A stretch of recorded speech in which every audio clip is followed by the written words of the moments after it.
അല്ല, ഇരട്ട വോട്ട് ചില വോട്ടുകൾ ഇവിടെ ചേർത്തിട്ടുണ്ട് എന്നുള്ള കാര്യം സത്യമാണ്. ഞങ്ങൾ പറഞ്ഞില്ല, BJP ജില്ലാ പ്രസിഡന്റ് ഇവിടെ വോട്ട് ചേർത്തേക്കുന്ന കാര്യം ഇവിടുത്തെ MP ആണ് വെളിവാക്കി. പിന്നെ ഇവിടുത്തെ LDF സ്ഥാനാർത്ഥി വോട്ട് ചേർക്കാൻ പാടില്ലല്ലോ.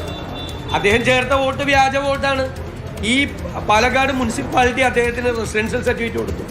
റെസിഡൻഷ്യൽ സർട്ടിഫിക്കറ്റ് കൊടുക്കണമെങ്കിൽ BJP ഭരിക്കുന്ന മുനിസിപ്പാലിറ്റിയാണ്.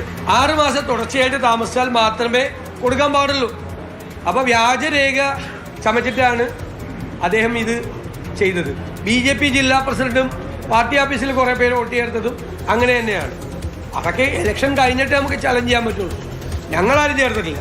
ഞങ്ങളാണ് ഏറ്റവും കൂടുതൽ വോട്ട് കൂടെ ചേർത്തേക്കണം. ഞങ്ങൾ ഓരോ ബൂത്തുകളിലെ ഇല്ലാത്ത വോട്ടർമാരുടെ എണ്ണം എടുത്ത് ഞങ്ങൾ ചെയ്തിട്ടുണ്ട്. നന്നായി വോട്ട് ചേർത്തിട്ടുണ്ട്. ഞങ്ങൾ 5500-ലധികം വോട്ട് ഞങ്ങൾ ചേർത്തിട്ടുണ്ട്. LDFും BJPയും കൂടി ചേർത്ത വോട്ടിൻ്റെ ഇരട്ടിയിലധികം വോട്ട് ഞങ്ങൾ ചേർത്തിട്ടുണ്ട്. ഞങ്ങൾ ഞങ്ങളുടെ ബൂത്ത് കമ്മിറ്റികളാണ്. അതാത് ബൂത്തുകളിലെ ലിസ്റ്റ് ഞങ്ങൾ എടുപ്പിച്ച് അവർക്ക് പ്രത്യേകമായ പരിശീലനം കൊടുത്ത് ട്രെയിനിങ് കൊടുത്തിട്ടാണ് ഞങ്ങൾ ചെയ്തേക്കുന്നത്.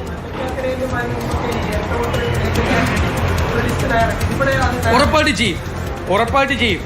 ഇവിടെ ഞങ്ങൾ ഇലക്ഷൻ്റെ തലേന്ന് തന്നെ ആ ലിസ്റ്റ് തയ്യാറാക്കി ഇലക്ഷൻ്റെ അന്ന് രാവിലെ മരിച്ചുപോയവരുടെ പേരുകൾ, ഓരോ ബൂത്തിലെയും മരിച്ചുപോയവരുടെ പേരുകൾ, ഒരു കാരണവശാലും ഇവിടെ വരാത്ത ആളുകളുടെ പേരുകൾ, വരില്ല എന്ന് ഉറപ്പുള്ള ആളുകളുടെ പേരുകൾ, 3 വേറെ മണ്ഡലത്തിൽ വോട്ടും ഇവിടെ വോട്ടുള്ളവരുടെ പേരുകൾ, അത് 3ഉം അടയാളപ്പെടുത്തി ഞങ്ങൾ പ്രിസൈഡിങ് ഓഫീസർക്ക് ഞങ്ങളുടെ ബൂത്തിലെ ഏജന്റുമാർ കൊടുക്കും.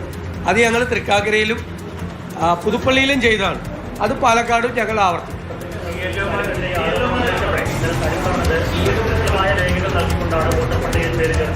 പ്രതിപക്ഷ നേതാവ് പറയുന്നത് വ്യാജരേഖ അത്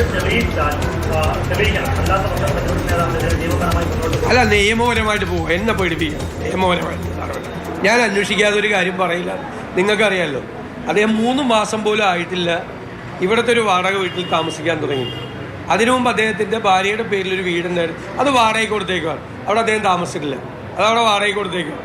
ഇത് ഈ തെരഞ്ഞെടുപ്പ് ഇവിടെ വേക്കൻ്റായി, ഈ സീറ്റ് വേക്കൻ്റായി കഴിഞ്ഞതിന് ശേഷം ആണ് ഇങ്ങനെ വന്ന് ഈ പാലക്കാടുകാരനാണെന്ന് കാണിക്കാൻ വേണ്ടി ചെയ്തത്. തെരഞ്ഞെടുപ്പിൽ നിങ്ങൾ ചോദിച്ചോ, വില്ലേജ് അതോറിറ്റീസിനോട് ചോദിച്ചോ, താലൂക്കിലെ ഇലക്ഷൻ അതോറിറ്റീസിനോട് ചോദിച്ചോ, ഒരാൾക്ക് റെസിഡൻഷ്യൽ സർട്ടിഫിക്കറ്റ് കൊടുക്കണം, അയാൾ ഇവിടെ സ്ഥിരതാമസക്കാരനാണ് കൊടുക്കണം. അതിന് ഈ സർട്ടിഫിക്കറ്റ് കൊടുക്കുന്നതിന് മുമ്പുള്ള 6 മാസമെങ്കിലും തുടർച്ചയായിട്ട് താമസിക്കണം അവിടെ. ഞാൻ അദ്ദേഹത്തിൻ്റെ പത്നിയെക്കുറിച്ച് പറയില്ല, അവർ വിദേശത്താണ്. ഇദ്ദേഹം ഇവിടെ ഇല്ലാതെ എല്ലാവർക്കും അറിയാവുന്നതല്ലേ.